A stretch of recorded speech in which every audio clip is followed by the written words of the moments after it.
Ce que masque le projet de révision constitutionnelle au Bénin, c'est le thème du forum de cette semaine. Au plateau, pour introduire le sujet, Didier Noureddine Alaou. Il est journaliste, analyste politique, spécialiste en communication pour le changement de comportement social, directeur de l'ONG Africa Développement, Africa Dev. Et le deuxième panéliste, Sogoyou Kokou Kegewe, l'homme qui ne bouge pas, ils sont les deux en place pour suivre et réagir à vos différentes contributions. 228 96 08 43 43.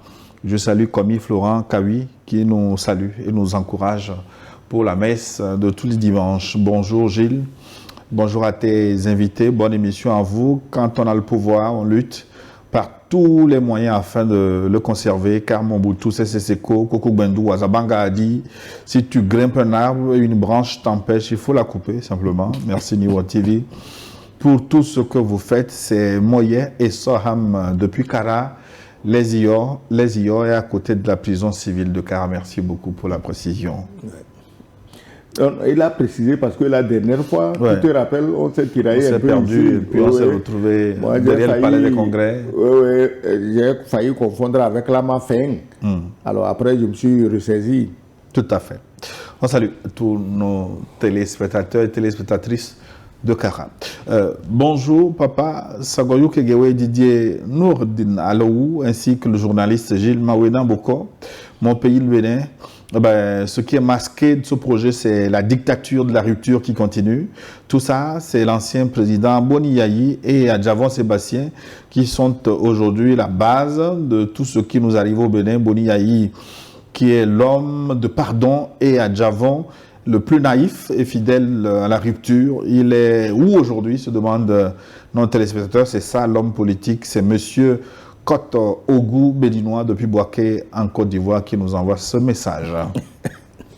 Le retour de Richard Tagba qui a quitté Kara maintenant. Il est à Lomé Djidjolé. Bonjour très chers panélistes, je vous passe mon salut fraternel tout en faisant un clin d'œil à tous les téléspectateurs de notre chaîne de prédilection. Richard Sidan Tagba de Lomé Djidjolé. À mon sens, toute révision dans la vie courante vise à apporter du neuf à cette vie, donc ajustée pour mieux vivre ou pour être en phase avec l'évolution du monde, que ce soit au plan social, économique, social ou professionnel. Se situant dans un contexte politique, toute révision de la loi fondamentale aurait pour finalité de prendre en compte quelques aspects de la vie qui n'auraient pas été présents dans la loi initiale.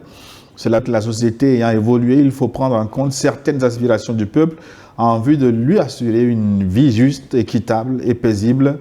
Comme nous disons en droit, les faits précèdent le droit dans un contexte politique africain et au regard de toutes les expériences politiques en matière de révision conditionnelle, surtout émanant de celui qui l'entreprend, tout porterait à croire que l'initiateur projette réviser pour briguer encore un autre mandat à la tête du pays, surtout si la constitution ancienne, objet de révision, ne lui permet pas de se représenter, conclut Richard Tagba depuis Lomé Djidjolé. Bonjour Nyon Forum, on m'appelle Pédira Hippolyte depuis Waké. Pour la première fois, je ne suis pas du tout d'accord avec le raisonnement de l'ambassadeur sur le sujet concernant le Bénin. Bon dimanche. Ça arrive. Non, Gilles, laisse-moi lui dire quelque chose. Je suis d'accord avec lui. Moi-même, je savais que vous-même, vous n'êtes pas d'accord avec vous-même. Voilà, que beaucoup ne seraient pas... Non, que beaucoup ne seraient pas d'accord avec moi. Je le savais. Mais il y a des faits et on parle en regardant les faits. Oui. Et puis surtout le flou qui entoure cette révision de la Constitution, la non-disponibilité du test et aussi comment c'est organisé. C'est vrai que ça soulève tout simplement des doutes. Il y a des gens qui ont commencé par prendre peur, à considérer qu'il y a quelque chose qui se trame, qu'il y a un agenda caché qui n'est pas révélé. Bon, maintenant, à l'épreuve des faits, on verra qu'est-ce qu'il en est réellement. Ou bien l'ambassadeur est sur l'autoroute des démocrates. Non, les démocrates, je les aime bien, mais malheureusement, regarde toi-même ce qui se passe. Non, je me demande si vous avez pris la même autoroute que les démocrates. Ah, que de me faire débaucher. non, ça n'arrivera pas. Ça n'arrivera pas. Ça n'arrivera pas parce que les démocrates, moi, ça me fait beaucoup de la peine. Mais je ne suis pas béninois. Je n'ai pas à choisir, à m'ingérer dans leur choix politique. Ça me fait beaucoup de la peine de voir qu'ils seront empêchés même d'être simplement candidats.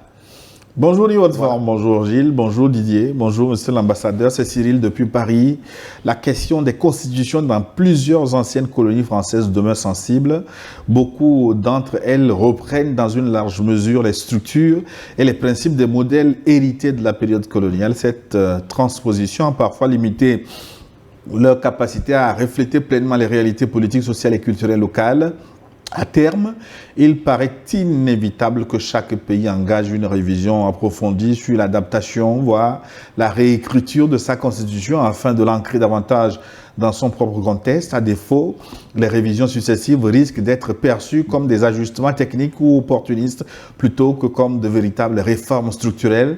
Dans le cas du Bénin, le projet de modification constitutionnelle actuel évoqué soulève plusieurs interrogations quant à ses motivations réelles et à ses implications politiques. Il conviendrait d'analyser le contenu précis, le cadre institutionnel pour évaluer s'il s'agit d'une réforme de fond ou d'une mesure de consolidation politique à la fin du mandat du président Talon. Bon dimanche à toutes et à tous, c'est Cyril depuis Paris. Merci de votre contribution, de vos riches contributions tous les dimanches. Bonjour.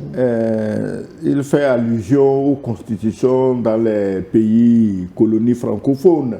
Bon, aujourd'hui, c'est exprès que j'ai dit on ne va pas taper sur la France, mais si vous vous rappelez ce que le père Déby a dit, le père Déby qui voulait quitter le pouvoir de Paris, on lui envoie un constitutionnaliste qui n'a même pas rencontré, qui s'enferme quelque part, qui bidouille un test qui leur jette juste pour permettre à Déby de continuer. Bon, je ne vais pas quand même penser que quelqu'un est en train de faire le même jeu sur notre voisin. Non, en tout cas... Est-ce que tout n'est pas possible, Didier? Bon, en tout cas, dans la vie, on ne dit jamais, jamais. Bon, maintenant, on n'a pas de preuves, on ne sait pas vraiment. En tout cas, tel que ça se passe là, il est difficile de ne pas penser que... qu'il y a quelque chose de... invisibles. Non, pas forcément des mains invisibles, mais qu'il y a quand même des non-dits dans ce qui est en train d'être proposé au peuple béninois. Malheureusement, en Afrique... Mais est-ce que les révisions ne devraient pas être plus inclusives? En principe, en principe. Révision, je dis une réflexion générale impliquant toutes les couches, on débat. Absolument. Pour qu'à la fin, on puisse sortir un test. Absolument, puisque c'est le test fondamental. C'est le test fondamental d'un pays. Pourquoi doit-on se précipiter pour... Mais justement, voilà pourquoi l'importance de ce test fait qu'on ne doit pas se précipiter pour le réviser. Il faut une révision consensuelle et inclusive. C'est-à-dire qu'il faut vulgariser le texte, que tout le monde donne son avis là-dessus et que les gens comprennent dans quoi on veut les mettre. Parce qu'en réalité, c'est les Béninois qui vont vivre avec cette constitution. Et il est important qu'on prenne leur avis. Il est important qu'ils disent un mot parce que vous ne pouvez pas imposer quelque chose aux gens et après, les types ne sont pas en train de respecter et dans le même temps, vous les prenez, vous les envoyez en prison tout simplement. Non, il faudrait qu'il y ait un consensus, que les gens soient d'accord. Parce qu'une constitution a des déclinaisons du haut jusqu'en bas. Quand on change les choses d'en haut, ça veut dire qu'on a pensé à tout ce qui... Ah oui, il y a une conséquence sur toute la chaîne. Donc voilà pourquoi nous pensons que ce n'est pas quelque chose qui peut être fait comme ça. En réalité, je pense qu'il y a quand même près de 13 ou 14 millions de Béninois dans ça. Donc, il ne faudrait pas qu'un groupuscule s'assemble et choisisse et prenne sur eux cette mesure assez grave et de dire qu'eux, ils aiment mieux le Bénin, ils veulent mieux sauvegarder le Bénin que toute la masse derrière. Donc, il y a quelque chose là qui ne respecte pas le bon sens, qui nécessite vraiment une attention accrue. Et c'est mieux si ce test-là requiert le consensus national que tout le monde puisse donner son point de vue.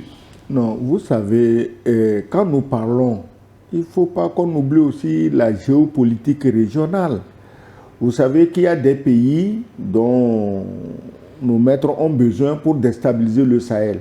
Si tu fais partie de ces pays, tu peux faire tout ce que tu veux, tu seras acclamé. Tu peux même prendre tes habitants, les mettre au feu à rôtir. Il n'y a pas de problème, c'est la démocratie et c'est les droits de l'homme. Donc, on a vu, on verra pire. Hein. Ou bien on empêche les opposants d'aller aux élections, bon, on gagne. Ou bien on tripatouille la constitution, on bloque les opposants, on achète ceux qui sont achetables. Bon, l'essentiel d'être là et puis de continuer à servir d'appui pour emmerder le Sahel. Mais malheureusement, aujourd'hui, dans nos régions, si quelqu'un veut vraiment suivre celui que vous savez pour emmerder le Sahel, c'est que ce quelqu'un veut faire de son pays une Ukraine en Afrique. Tout sera rasé. Bonjour, j'ai tes invités formidables concernant le sujet du jour. Je pense tout simplement qu'on va voir côté Côte d'Ivoire bis, c'est la démocratie. Alors, depuis quand les démons respectent leurs paroles ou engagements en Afrique, la politique est devenue un métier, ce qui est très dangereux et corrupteur. Talon est, après tout, frère de monsieur à côté, non? Alors, aucune surprise, notre grand frère qui était arrêté là-bas, je me demande si vous avez des mises à jour à son endroit, oui, ça, il veut parler de Wataouéré. Oui. Oui, il va bien, il se porte bien. Il m'a dit que son dossier passera devant la criette en décembre. On lui souhaite bonne chance et bon courage. C'est Djibril Sissoko, citoyen de l'AES résident en Italie. Bonjour le plateau, Gilles, Alou et SKK, comparons-nous. S'il vous plaît, papa SKK, dis-nous lequel est bon entre les Togolais qui se sont réveillés un matin avec une nouvelle constitution dont ils ne connaissaient pas les clauses jusqu'à ce jour et qui met toutes les institutions sous le président comparé à la nouvelle constitution béninoise qui est en étude et qui fait le débat aujourd'hui, lequel est mieux. Alors, c'est triste pour les chefs d'États africains francophones, le paysan qui nourrit sa famille dans sa ferme n'est pas plus intelligent qu'un président qui néglige, qui change les constitutions. Bonne suite de messe, c'est Victor qui nous écrit. Mais comparer deux constitutions, surtout le béninois qui n'est pas encore voté, ça va être fastidieux. Je ne vais pas me livrer à la gymnastique des comparaisons. Mais disons seulement qu'une constitution doit chercher à donner le meilleur à la population. Comme il est en train d'insister, c'est toute la population qui est concernée. La constitution doit chercher à donner le meilleur à la population. Je n'ai pas lu la constitution béninoise, puisqu'on dit qu'elle n'est même pas encore là, celle qu'on veut changer. La constitution togolaise, elle est là. Je peux la lire ou je la lis quand je veux. Mais je voudrais préciser quelque chose. Pour une fois, ce n'est pas seulement les pays francophones. J'espère que vous avez suivi ce qui s'est passé en Tanzanie. Une dame, les gens moi-même, j'ai toujours cru qu'une dame au pouvoir, ça serait du fair play, la démocratie, l'amour. Ah non, elle a tout simplement embastillé ses opposants, elle est candidat unique, et elle a gagné comme de l'autre côté, à côté de nous ici. Bon, donc ce n'est pas seulement francophone, il y a un problème africain. C'est tout ce que je peux dire. Oui, c'est tellement vrai. Et le précédent intervenant a dit quelque chose d'important. Je crois qu'effectivement, la situation au Bénin aujourd'hui montre et démontre jusqu'à quel point l'exercice démocratique, l'alternance et le respect de la Constitution constituent un vrai défi dans les pays africains.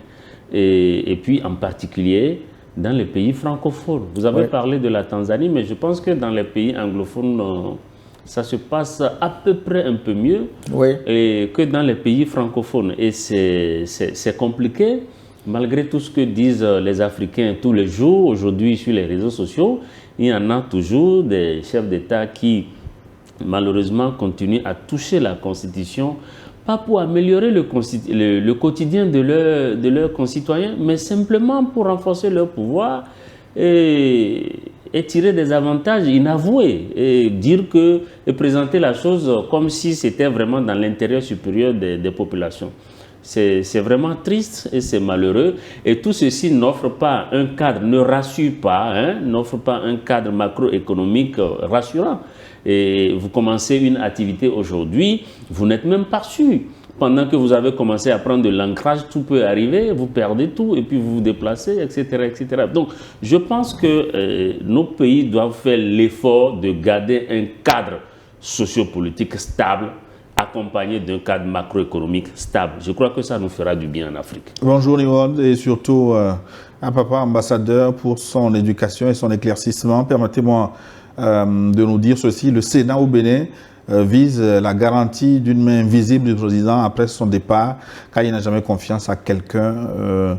En plus, ils savent très bien que les députés, quel que soit leur bord politique, ne sont plus d'avis en toute conscience. C'est Nawassi, Le Monde, depuis Perere au Bénin. Oui, oui, tout à fait. Je ne connais pas Perere. Oui, oui, c'est dans le nord du Bénin, Perere.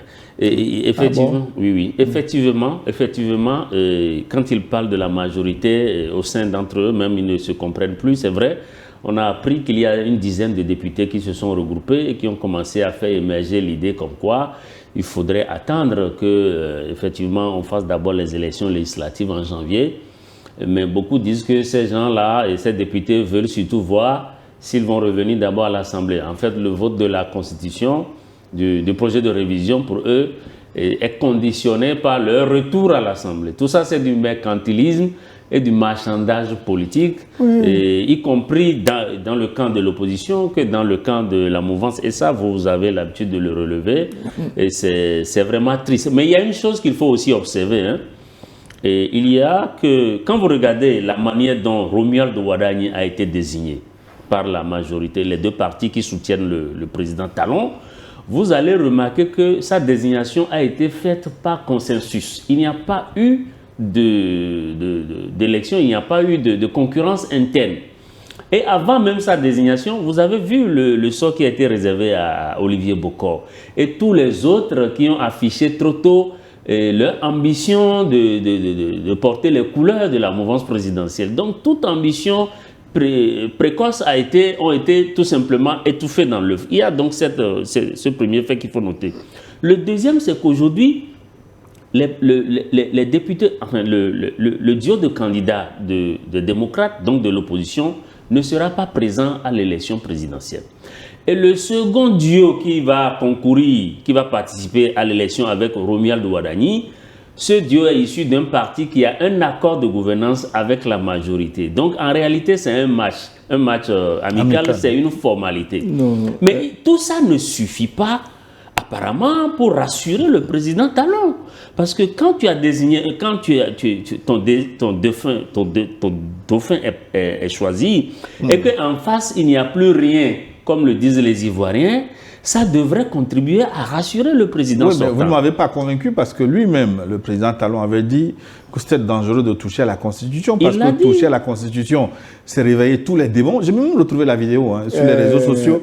Est-ce que la réalisation peut nous proposer ces propos du président Patrice Talon? Je pense qu'on va suivre la vidéo et revenir. Oui, on va l'écouter attentivement. Et puis, on va commenter. Écoutez bien ce qu'il dit, le président Talon.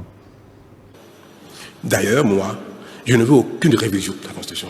Le rythme électoral, le calendrier électoral, laissez tel quel. Et c'est ma position aujourd'hui devant vous. Si cette question réveille tous les démons, alors là, fais-moi cette page-là. Ne faisons aucune correction. Même s'il y a des fautes de français dans la Constitution, on laisse tel quel. Même s'il y a des erreurs matérielles, laissons tel quel. On le fera en mai-juin 2026, quand je serai parti. Donc ne touchez plus à la Constitution. Rien, ne corrigeons rien du tout. Comment, après avoir dit ça, on passe à une révision constitutionnelle sous son mandat? Oui, après cette vidéo-là, je pense qu'il ne reste plus qu'au président Talon de dire aux députés qui portent ce projet de leur dire non, attendez. Moi, j'ai promis à mon peuple de ne rien faire. Donc, c'est plus simple, non? En réalité. Mais ça, là, c'est du déjà vu, hein, puisque les présidents africains savent dire ça, et après, ils reviennent dire qu'ils sont candidats. Hein, donc, ça c'est de la communication politique, ça ne veut rien dire du tout. Moi, je ne sais pas comment les politiciens réfléchissent. Si moi, j'étais politicien béninois, le simple fait qu'il ait dit ça me prouve qu'il va changer la Constitution. Il est en train de préparer le terrain. Parce qu'il ne faut pas être naïf. Pourquoi il dit ça? Pourquoi il a besoin de dire ça? Est-ce que le peuple a fait une marche pour aller dire au président, on veut changement de Constitution? Non. C'est lui-même qui s'auto-saisit d'une éventuelle dissolution. Et puis il parle. Il se donne lui-même la parole, il parle. Maintenant, il a organisé des élections. Il y a son candidat Romuald Wadani. Il a pris ses dispositions. Les élections vont venir. Si Romuald ne gagne pas, Wadani va gagner. Est-ce que tu comprends? Si Romuald ne gagne pas, Wadani va gagner. Ou si Wadani ne gagne pas, Romuald va gagner. Mais malgré ça, comme tu le disais si bien, ou bien c'est toi qui le disais, il n'est pas sûr. Tu comprends? Normalement, à sa place, tu peux aller dormir tranquille. Tes arrières sont assurés. Il n'est pas tranquille. C'est pourquoi ça, c'est une agitation politique. Il s'agite lui-même. Donc, après cet engagement devant témoins, à Mondovision, on lance encore une révision de la Constitution. Vous allez voir. Désormais, il ne parlera pas. Hein. Il va laisser ses sous-fifres, mettre le feu sous la marmite. Et on va déboucher sur une révision de la Constitution. Et au-delà de ça, moi je pense, vous avez abordé une question très intéressante. La question qui consiste à rassurer les présidents sortants. Oui, pour ça je l'ai toujours dit. Oui, pour leur offrir une retraite paisible. Parce que le pouvoir, l'exercice du pouvoir, ce n'est pas simple. Alors, si c'est ce que recherche le président Talon, et qu'il veut siéger au Sénat pour pouvoir continuer à avoir quand même l'immunité double, parce que le Sénat qui se présente là, c'est l'exécutif mis. Hein. C'est un exécutif mis parce que ce Sénat peut sanctionner les politiciens, comme je vous l'ai dit. Ouais. Ce Sénat peut voter des lois, peut demander une relecture, peut intervenir dans la sécurisation du territoire. Donc c'est carrément, si vous voulez, un autre exécutif. Maintenant... Ou un albinos politique. Bon, je n'en sais rien. Mais maintenant, ça fait un doublon quand même de l'exécutif. Oui, mais maintenant, une partie exécutive, une partie législative. Et si j'étais, franchement, à la place de Romuald Wadani, j'allais voir que j'ai un mentor qui ne me fait pas confiance. Parce qu'il a déposé ses dossiers sur la base de l'ancienne constitution. Et on s'apprête à changer cette constitution avant même qu'il ne soit élu. Ça veut dire qu'on ne lui fait pas confiance. Et qu'on va mettre à l'intérieur de cette constitution, on va faire émerger un Sénat qui sera au-dessus de l'Assemblée.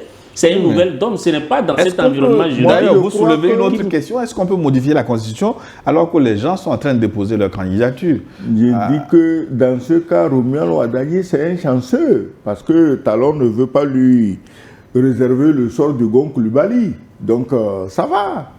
Pourquoi on s'inquiète? Gon Coulibaly est décédé de sa mort. Donc, votre allusion...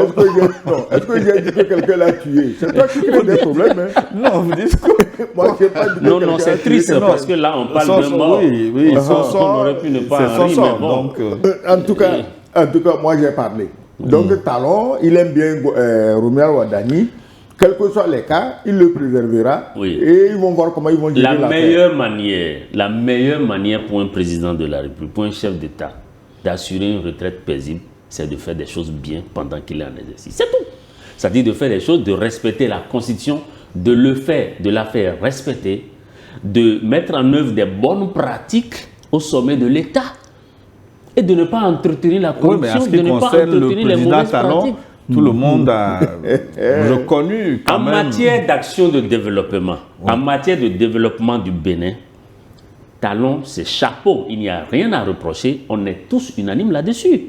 Même au-delà des frontières béninoises, tout le monde, qui ne félicite pas le président Talon pour le travail qu'il a accompli. Mais ce n'est pas de ça qu'il s'agit. Là, nous parlons d'un président en fin de mandat qui a un dauphin. Est-ce que ce dauphin peut être élu haut les mains? Mais qu'à ce dauphin, on est en train de créer un Sénat pour rivaliser sa fonction. Ça sert à quoi? C'est ça la question aujourd'hui. Donc moi je pense que ce Sénat-là, c'est plus un Sénat de couverture, c'est plus un Sénat pour se protéger, parce que certainement que Romuald Wadani, on ne lui fait pas confiance. Quand on voit un peu ce qui s'est passé en Angola, quand on voit un peu en Mauritanie, quand on voit un peu, et même au Congo, parce que n'oubliez pas que c'est Joseph Kabila qui a œuvré pour que Tshisekedi soit élu. Ouais. Et maintenant, après ça, en partant, il a même fait un Sénat qui est rempli des membres de son parti. Aujourd'hui, Tshisekedi ne peut même pas mettre pied au Congo. Il est condamné à mort. Non seulement il est condamné à mort, mais Et il ne peut même pas mettre pied chez lui. Donc la meilleure manière, et moi je suis un communicateur je suis spécialiste de la communication pour un changement de comportement social. Je suis obligé de le dire, je suis dans mon rôle. La meilleure façon pour un chef d'État de s'assurer une retraite paisible, c'est de faire les choses bien pendant qu'il est au pouvoir. En ce moment, il descend tranquillement, il se mêle à la masse, il n'a pas de problème. Rappelez-vous du président Kérékou. Sauf que si on veut vous chercher... Vous savez, oui. C'est pas aussi facile que ça. C'est-à-dire que, et tu l'as dit, hein, on est tous d'accord que Talon, il a travaillé, infrastructure parlant, irréprochable. Mais quand tu regardes les prisons, Joël Aïvo, Réki Amadoukou, les réfugiés, comme la Kouché, Sébastien Ajavon, le fils de même Olivier Bokor, voilà. En prison. L'ancien commissaire aussi. L'ancien commissaire. Il y en a, bon, certainement que... Le fils même de Soglo, hein, je crois qu'il y a le... Liani Soglo, mais les exilés politiques. Les exilés politiques. Vous oubliez Olivier Boko et... Oui, quand tu regardes tout ça là, tu ne peux pas dire non qu'il peut partir tranquillement parce qu'il a beaucoup travaillé. Dans ce cas, on n'a qu'à décréter une amnistie générale, tout le monde revient. Tout le monde sort de prison. Même mais voilà, par exemple, une suggestion. Oui, tout le voilà monde pourquoi revient. il faut aller vers un débat national et que le timing ne s'y prête pas. Le timing ne s'y prête pas aujourd'hui. Vous avez fui à cause de moi. De toutes les façons, moi, je m'en vais. J'avais besoin de certaines dispositions pour bien gérer le pays. J'ai fini, je m'en vais. Venez, si vous croyez que c'est votre pagaille là qui fait bien, venez faire ça avec mon successeur, gérer le pays comme vous voulez. Moi, je m'en vais. Point. Je m'en vais. En tout cas, moi, président, si je pars, ce n'est pas mon ami que je vais mettre. Hein. Je vais mettre mon pire opposant. Il ne te fera rien. Ah ben, ce n'est pas sûr non plus parce que tu sais qu'il dit... il ne te fera rien. Et Kabila, il n'était pas les meilleurs amis du monde. D'abord, les gens vont se demander, mais le président, là, il est fou. Il laisse le gars là venir au pouvoir alors qu'il sait qu'il ne l'aime pas. Ouais, le président Kabila l'a fait avec Tshisekedi, mais ça n'a pas marché non plus. Mais voilà pourquoi, encore une fois, voilà pourquoi la meilleure façon, c'est de promouvoir les bonnes pratiques quand on est en exercice. Kabila, quand même, il a eu les Congolais. Hein. Il les a eu. Hein. Bonjour, chers tous du forum. La révision de la Constitution du Bénin est l'œuvre de la France, l'actuel dirigeant étant le bon serviteur de Macron. Il faut créer une institution pour le maintenir afin de continuer à sauvegarder l'intérêt français au Bénin et dans la sous-région. Le président béninois est à l'image de l'Ivoirien. Si ce n'est pas l'actuel président, la France aurait perdu depuis longtemps les États de l'AES. Le Bénin constitue aujourd'hui une base stratégique française pour accéder à l'AES. Il faut donc une révision de la Constitution béninoise pour faire maintenir dans les affaires le grand serviteur français. Voilà ce qui justifie la révision constitutionnelle béninoise. Pour preuve, le contenu de la Constitution modificative est presque vide. Il s'agit d'instaurer la dictature de la composition du Sénat, les anciens présidents de la République, les anciens présidents de la Cour constitutionnelle, les chefs d'état-major de l'armée, ceux qui peuvent être interpellés par la Cour pénale internationale. Ne voyez-vous pas que c'est pour se cacher la peur d'être interpellé par la Cour pénale internationale sur les faits des actes de barbarie orchestrés amène l'idée de créer un cachoir. Les membres du Sénat sont à vie. De toutes les façons, nul n'est fort pour continuer à être toujours fort. Un jour, tout ce qui s'organise finira par prendre fin. Cette révision est bien l'œuvre de la France pour maintenir au pouvoir le système en place et son service. Mais ce message me permet d'ouvrir une parenthèse sur les pays de l'AES, le Mali, sur lequel circulent toutes sortes d'informations aujourd'hui. Certains qui appellent au retrait de leurs ressortissants parce que la capitale va bientôt tomber, pénurie de carburant, et tout ça.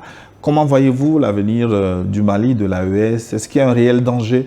Oui, ça y est simplement d'une guerre informationnelle exacerbée par l'impérialisme pénitent. Didier Allo. Oui, ce qui se passe dans le Sahel et particulièrement au Mali, c'est un mélange de tout. Il y a ce qu'on appelle la guerre informationnelle. C'est sûr que toutes les informations qui viennent ne sont pas forcément vérifiées. Et ensuite, n'oubliez pas, je ne sais pas pourquoi les gens sont surpris. Et je souhaite tout simplement que les forces armées du Mali, aidées par leurs partenaires ainsi que leurs alliés des deux autres pays de l'AES, puissent venir à bout de cette situation. Simplement, je ne suis pas surpris. Je l'ai dit dans plusieurs de vos débats ici que la tâche ne sera pas simple. ce qui est sûr, les persécuteurs ou les ennemis de l'AES n'iront pas se reposer. Donc, je ne sais pas pourquoi les gens sont étonnés, mais c'est une situation qui risque d'arriver, pas seulement dans le Mali. Il faut que les gens se préparent et multiplient les canaux qui permettent de répondre à ces éventualités. Oui, et dans ce contexte-là, pour une prise d'otage ou une libération, on apprend qu'un pays de l'autre côté a donné près de 50 millions d'euros. Est-ce qu'il ne s'agit pas d'un financement occulte du terrorisme? D'abord, tout ça, ce n'est même pas sûr, ce n'est même pas vrai. Les terroristes ont beaucoup d'argent, puisque au moins 1/10 des CFA qu'on imprime à Chamalières leur est destiné directement. Non, attendez, on ne va pas recommencer cette guerre ici. Ils ne sont pas en manque d'argent, les terroristes. Les mercenaires, ce ne sont pas des terroristes. Les mercenaires. Vous tous, vous le savez. Mais la concentration d'attaques sur le Mali, pourquoi? Parce que le Mali est en train de réussir. On vient d'ouvrir une deuxième mine de lithium. Il y a quelqu'un qui est assis quelque part qui est en train de saliver comme le chien de Pavlov. Non, mais c'est les intérêts, ce sont les ressources du Sahel qui font courir les gens. On a que le GNIM va attaquer Bamako, on va prendre Bamako, on va attaquer l'Iré, on va attaquer... Mais dans la bouche, on peut attaquer tout ce qu'on veut. Et ceux qui colportent cette nouvelle, c'est eux qui sont en train de nous dire à Pokrovsk, en Ukraine, oh, Zelensky va gagner, on a encerclé plus de 10 000 hommes. Au lieu de demander qu'on les libère, qu'ils partent. Donc les gens veulent qu'on massacre, que les Russes massacrent les 10 000 Ukrainiens. Donc la même tactique en Afrique. Leurs terroristes sont en train de fuir, mais on veut nous faire croire qu'ils ont la situation en main. Personne ne touchera au Mali. Personne ne battra le Mali. Et j'ai dit, les pays zozo qui s'amusent dans la sous-région à suivre la France pour attaquer les pays du Sahel, ces pays-là, c'est les futurs Ukraines de l'Afrique. Ils seront écrasés, réduits en bouillie. Je parle des dirigeants, mais je suis sûr que les populations de ces pays ne peuvent pas laisser leurs dirigeants vendre leur pays à la France. Chacun n'a qu'à faire la guerre qui le concerne. Je ne sais pas qu'est-ce que tel ou tel pays irait faire au Mali comme guerre. Pour gagner quoi? Donc tout ça, c'est la guerre informationnelle. Et des milliards sont débloqués. Pourquoi ce pays-là aujourd'hui, il est en faillite? Chaque seconde, il perd 5 000 euros. Pourquoi? C'est pour financer le terrorisme. Pourquoi ils ne veulent pas que la guerre finisse en Ukraine? C'est pour pouvoir avoir et l'argent et les armes pour financer la guerre dans le Sahel. Et vous avez vu encore l'inaction dans laquelle est plongé les pays africains? Ils ne peuvent... Par rapport à ça? Ils ne peuvent rien, absolument rien contre le Sahel. Ils disent les populations de tel pays doivent partir, mais ils n'ont qu'à partir. Les Maliens se battront pour leur terre. La terre leur appartient quand même. Ils n'ont pas besoin des Américains ou de tel pour venir les défendre. Les Maliens sont chez eux. Ils sont chez eux. S'il y en a qui veulent partir, eh bien qu'ils partent. Le problème, il est où? Le Mali appartient aux Maliens. C'est les Maliens qui sont battus pour libérer la France. Ils vont jusqu'à dire que les combattants des JNIM se seraient coalisés avec d'autres pour encercler Bamako. Ils peuvent se coaliser avec le diable s'ils veulent. Ils ne peuvent pas prendre Bamako. Mais tout ça là, on sait qu'ils étaient dans ce plan-là depuis longtemps. Le plan était là. Les Maliens le savent. Les dirigeants sahéliens le savent. Donc ce n'est pas nouveau. C'est juste que maintenant la pression monte. Plan informationnel et sur le plan aussi des manigances, des attaques, c'est tout. Ils vont prendre Bamako comment? Ils vont prendre ça comment? Ils vont prendre Bamako comment? Avec quelle armée? Mais les populations même sortiront avec les armes. Qu'est-ce que vous croyez? Vous croyez que les Noirs ne sont pas fatigués de l'esclavage? Les soi-disant Maliens qui aident, qui trahissent leur pays contre un peu d'argent. Parce que le Mali ne tombera pas. Parce qu'ils sont réfugiés dans un pays, il y a la lagune, on mange le poisson, chaque soir on serait président à Bamako. Mais faites attention, parce que ce qui est en train de se préparer, tous les Noirs sont menacés. Regardez ce qui se passe au Darfour. Qu'est-ce qui se passe au Darfour? Le Emeti, l'homme des forces de soutien rapide, machin là. Mais c'est un Gengaoui, c'est des Arabes du nord Darfour qui sont descendus pour massacrer les Noirs du Darfour. Actuellement, mais on en massacre par milliers. Vous croyez que parce que tu es noir malien, parce que tu es réfugié à Abidjan, tu n'es plus noir, qu'on va plus te tuer? il y a un plan. Mais ils n'ont qu'à faire attention, les Africains n'ont qu'à faire attention. Bonjour la famille du forum, toutes mes civilités et salutations fraternelles depuis le Mexique. C'est Walker Ngamokuba Bolatibé qui nous écrit. Merci beaucoup pour cet éveil de conscience africaine que vous faites sans relâche. Le noir a de sérieux problèmes. Ah ben, c'est comme l'ambassadeur disait, surtout les esclaves salons des pays francophones. Pour eux, la constitution, c'est quelque chose qui a peu de valeur. Ils peuvent faire ce qui leur semble bon. Même le président Talon qui a fait voter une loi que les autorités béninoises devraient désormais jurer sur le vaudou. Malheureusement, lui non plus ne respecte cet engagement. L'Afrique vraiment se demande Walker Ngamokuba Bolatibé. Il y a vaudou dans vaudou. Nous sommes tous des Africains, nous connaissons ces pratiques. Il y a vaudou dans vaudou. Dans mon village, il y a des fétiches. Si je veux m'amuser, je sais dans quel fétiche je t'amène. Si je suis sérieux, je sais aussi où je t'amène. Donc il faut laisser tomber tout ça, c'est de la poudre aux yeux. La suite, les messages tombent en grand nombre également. Maintenant, message du Congo. Bonjour le forum, merci. Pour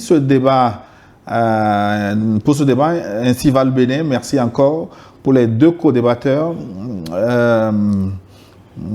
Là, il me faut relire ce message parce qu'il y a beaucoup de mots qui manquent. Bonjour et bonne émission. Vous demandez qu'est-ce qui urge pour un changement de constitution. Ma question est de savoir qu'est-ce qui urgeait chez nous pour changer notre constitution. C'est monsieur Tcha, Togolais vivant aux États-Unis. Ce débat, on l'a fait plusieurs fois déjà sur ce plateau. Bonjour mon cher Aladji Mawena. Bonjour mon cher Didier Alaou, sans le grand frère Kegewe Sogoyou. Je vous l'ai dit déjà dans mon message du 19 octobre dernier que le parti Les Démocrates est un géant au pied d'argile. C'est une coquille vraiment vide que notre ancien président Boni Yahi prétend diriger. Je le dis, Boni Yahi s'est enfermé.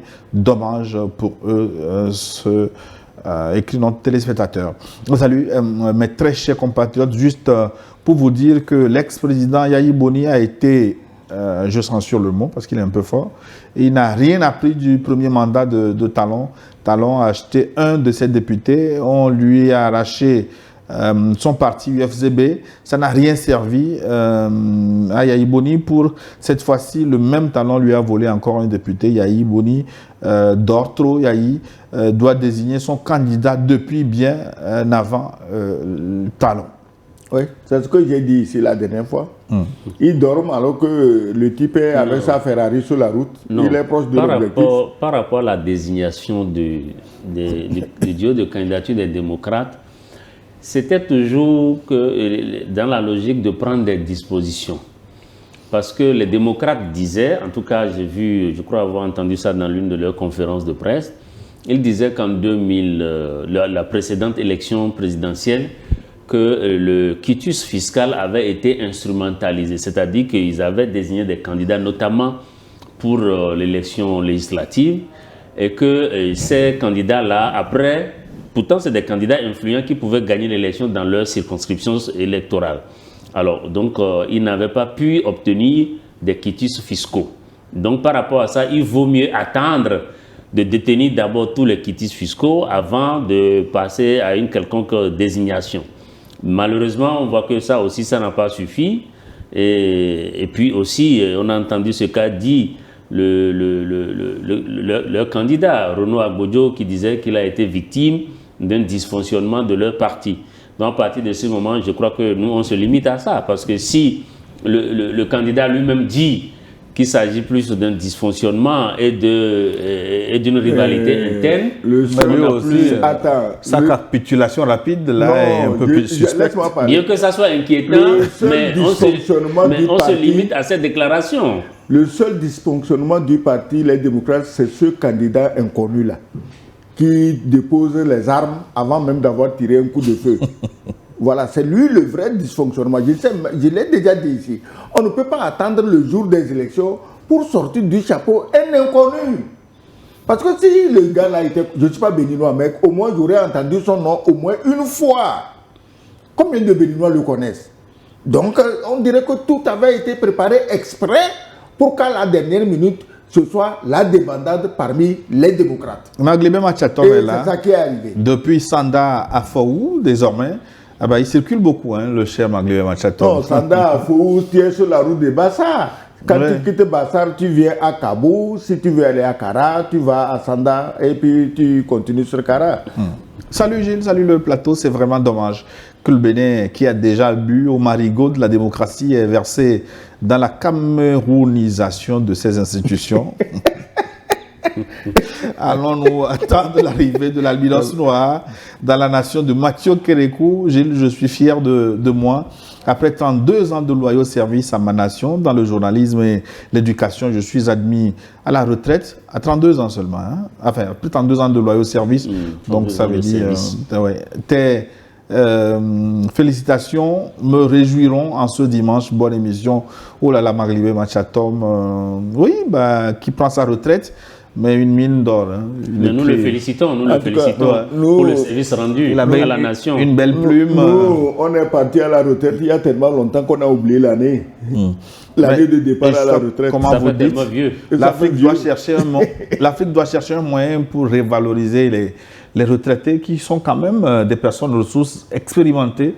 Oui, c'est conforme à notre culture et à notre tradition. Mais généralement, ben, on les laisse à leur dépens.